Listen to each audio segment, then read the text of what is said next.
Welcome to our sailing channel, Sailing Indiana. If you haven't met us yet, we're Lauren and Chris, a sailing couple from the UK. We bought a beautiful 37-foot 1989 Gypsy 372. We started learning how to sail, undertook a huge refit, and finally left the UK in search of warmer waters. We'd really appreciate it if you hit the subscribe button and follow us on this journey. Welcome aboard.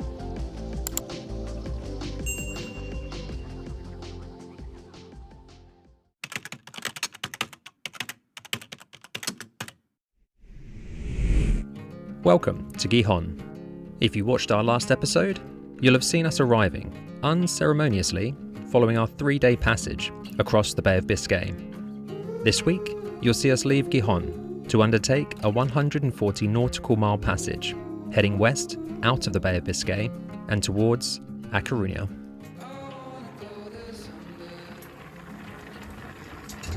What have we got cooking? Oh, hello. Sorry, don't mind me. We have wild garlic, which I actually picked in the biggest sea the other day. Foraged and made a wild garlic pesto. Luckily I have some left. I made like 2 massive jars, so it's like the last of it. I'm really sad. But I'm making a wild garlic pesto linguine. Fantastic. Yeah, very nice. And just a little salad and some bread, because you always need bread. Bread and salad. Bread and salad. Oh, doesn't it look very nice? Doesn't it? It's delicious. I'll move my things.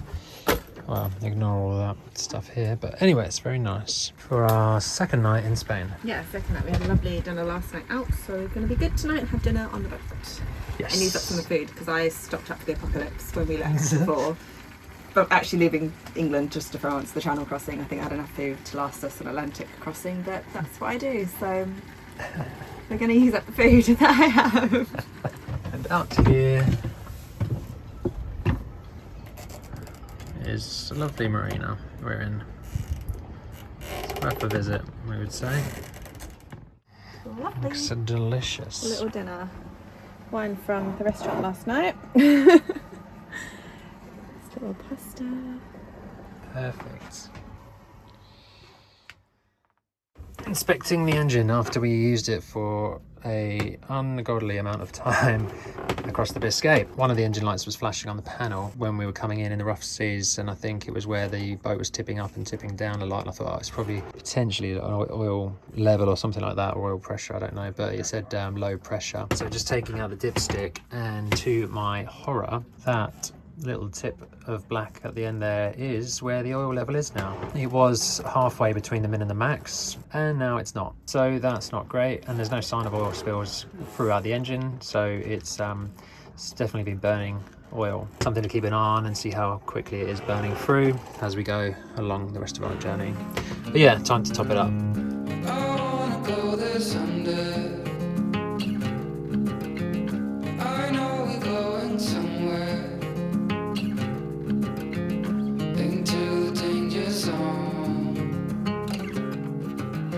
It all points right to that.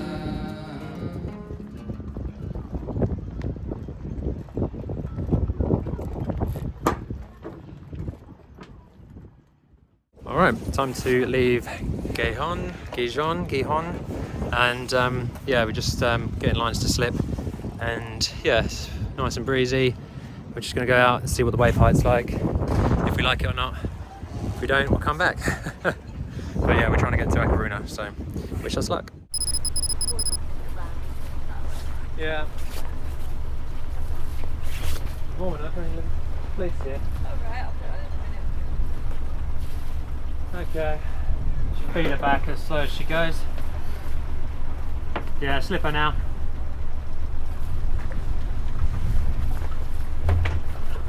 The prop wash is going to kick her back.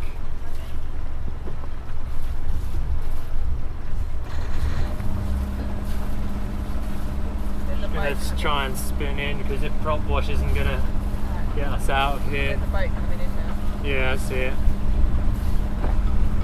A bit of rain. Oh yeah. It's like little flecks of like evil that are in the water. In the water.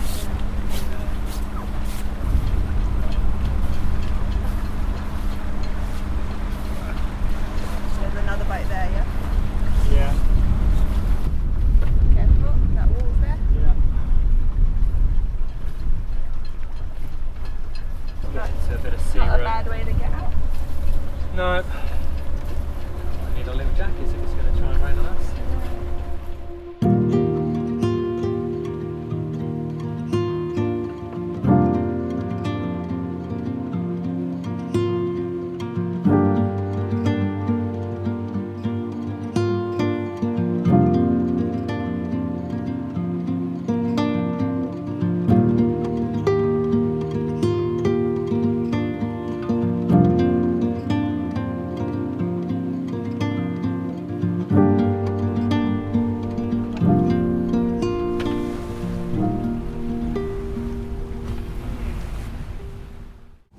motoring out of Gijon, and yeah, we're just coming up to, well, we're not just coming up, we've got a couple of hours till we come up to the headland that we need to get round. So we're dead into wind and dead into waves at the moment, which we knew was going to happen, but we need to do it to get round.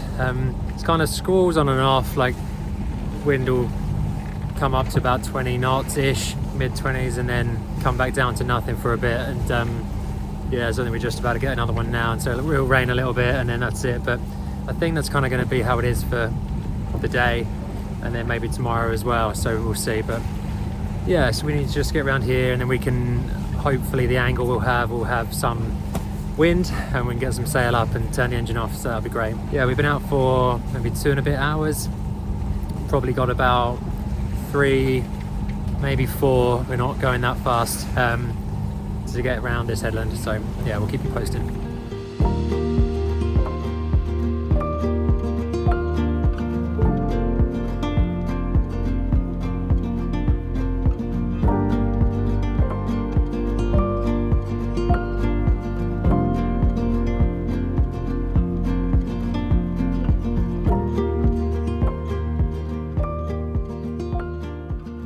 So update, we are now under sail, which is great. Yay! Motors off, and we've just turned west to our waypoint, which is 76 miles away. We're getting waves a little bit kind of on the beam, sort of off the starboard quarter maybe. So it's not so bad. But we're going from doing like 2.5 knots to 4.5. It's very up and down. So maybe we're averaging like 3.5. Yeah, we'll just see how we go. So it's what's the wind? 8 knots of wind at the moment. Yeah, it's not great.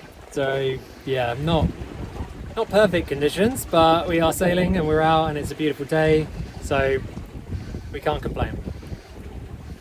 So yeah, I think doing sort of 3.5 knots, 3 knots, it's going to probably take us about 24 hours to get to the next waypoint. So we might stop in Cedeira if we get bored or tired or hungry, or we might just keep going and just arrive on Sunday instead. But yeah, some winds predicted later, a little bit more anyway. If we got sort of 12 knots, then we can do about 5 knots speed. So yeah, we'll just keep an eye on it. So.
Yeah, sunset.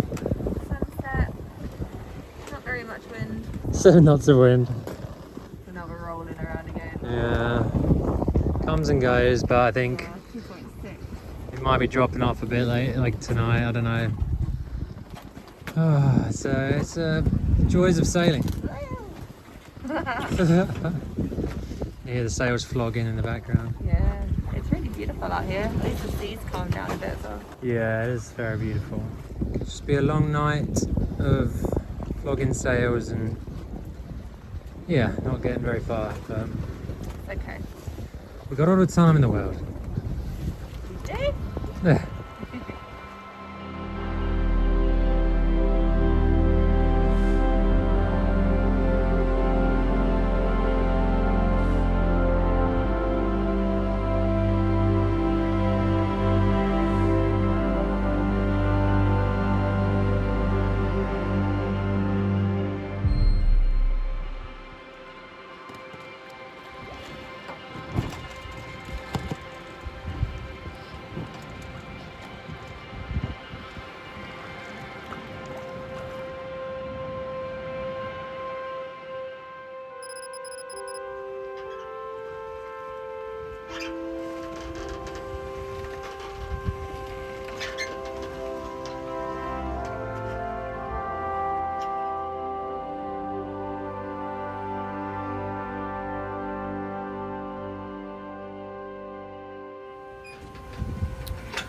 Okay, the sun's just coming up.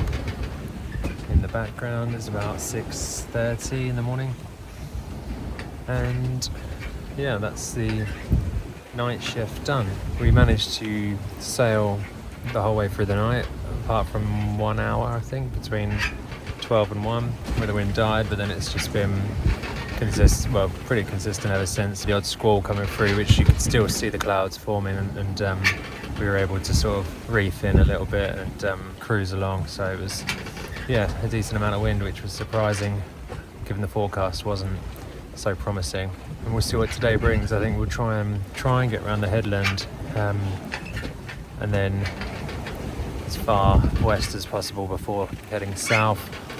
It might be that we're a bit late with our plan, so we might pop into Cedeira, which is, there's a really protected little beach just inside there, and then after that it's about 5 hours to A Coruna. We just stop there, make some dinner, get a good night's sleep, and then finish the trip in the morning. So we'll see how we go.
Okay, update.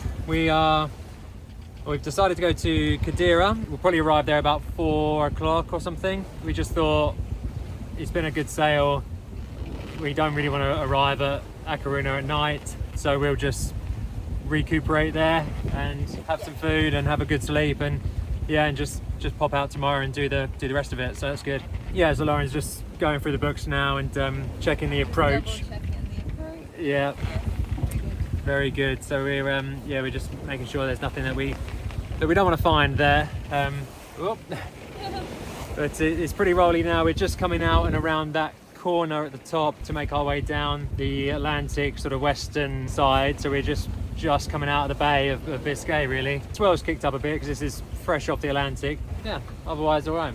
Yeah, otherwise all good. Yeah, I think the wind's about 12s to 15s at the minute. So we're reefed in a little bit just to make it more comfortable, and yeah, we'll just see how we get on with that. But we're doing sort of 6.4. The boat speed's pretty good, so we're not worried about taking in a bit of sail. So yeah, so I'll update you when we arrive. Unfortunately, we never did arrive in Cedeira. We made it as far as just outside. We went to turn the engine on to motor into the bay, but when we did, we were faced with this bone-curdling sound coming from the propeller shaft.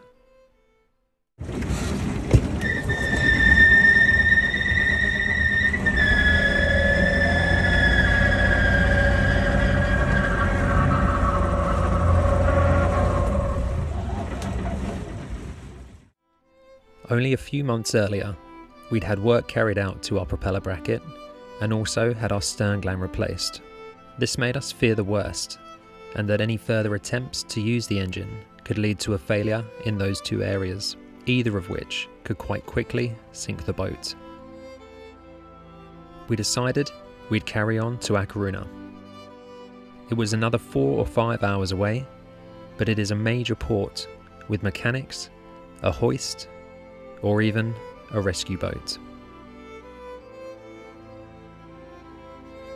We had the wind in our favour until we were about 10 miles from the marina. At that point, it died off and became inconsistent, just as we needed to make our approach. We had a lee shore on our port side, and a busy shipping channel with a number of hazards to starboard. It was at that point we made the decision to call for a rescue.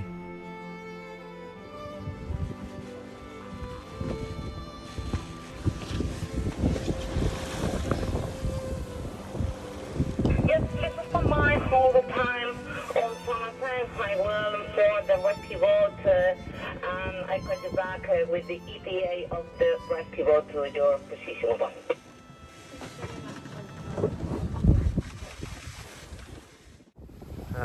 Yeah, we've got rocks here and here, and we need to be heading through the middle of like these ones off to the side here, because there's something out here that we need to avoid. So actually, with the wind angle that it is, we would be dead on a run without much manoeuvrability, and it's just not safe for us to do that. So I think we've just rung for a rescue, and yeah, I think that's going to be the best way to do it, because otherwise it's just we're at the mercy of wherever the wind decides to take us, and if the wind drops then we're in big trouble if we're next to rocks, and it's not worth it.